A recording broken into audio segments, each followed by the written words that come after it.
my thing was I didn't know if this was a fit for me because I'm just a small contractor. I think I'm probably smaller than anybody in here. And so it's kind of my mind frame was like, well, man, this may be a bit too much for you.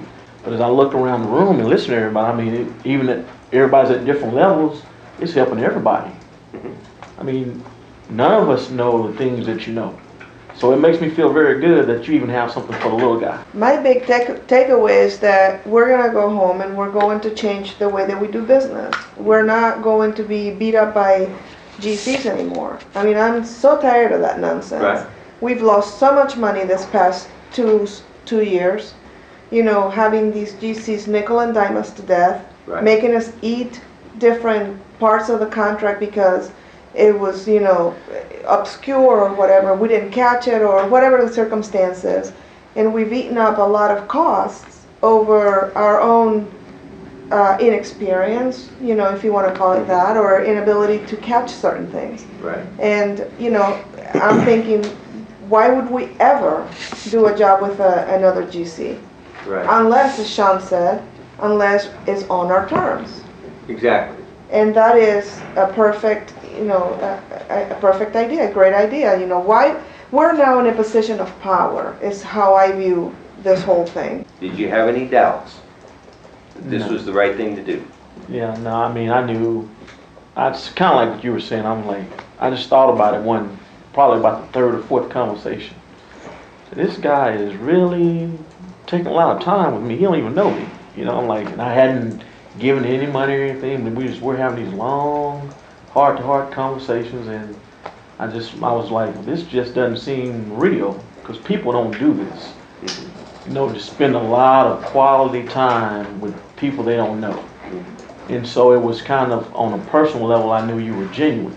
David, tell me about I have this a time. list of some things I wrote down that I'm going to do when I get back to the office. And one of them is, I'd forgotten to draft the arbitration clause into our subcontract agreement. Okay, And I love that idea. I think that's a very valuable tool. right. Keep us away from. I have, in knock on 30 some years of construction work, I've never had a lawsuit. Very good.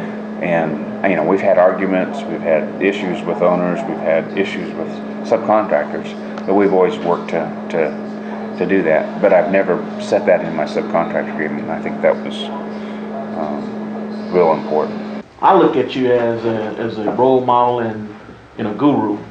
I know you're pretty much, you don't claim to be a guru, it's I'm just a high personally school graduate. experienced, but I look up to you like that, and as a mentor. No, I think it's just a real good refresher course to keep coming back to. Like I said, I wrote down, I have a list of about 4 or 5 things here that I'm looking forward to doing when I get back.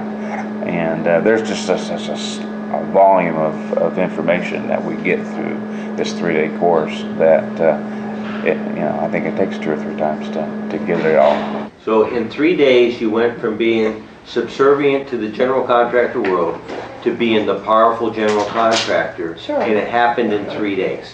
Yeah, because now we have knowledge, and not only do we have knowledge, but we have you and Sean on our team. Right. So if we have a question, we tell you guys. We have any doubt, or we want you to look over something, maybe a contract, maybe whatever it is. You know, we can count on you guys. Before, we were counting on these people that no longer work for us, who were taking us for a ride, and Right. did take us for a ride. Right. You know, told us, sold us a bill of goods, and we believed them. Right. And that's why we're in the situation we're in now. But I feel that now that we have tools, we're going to be, we're smarter now. In 3 days, yeah, absolutely, we're smarter.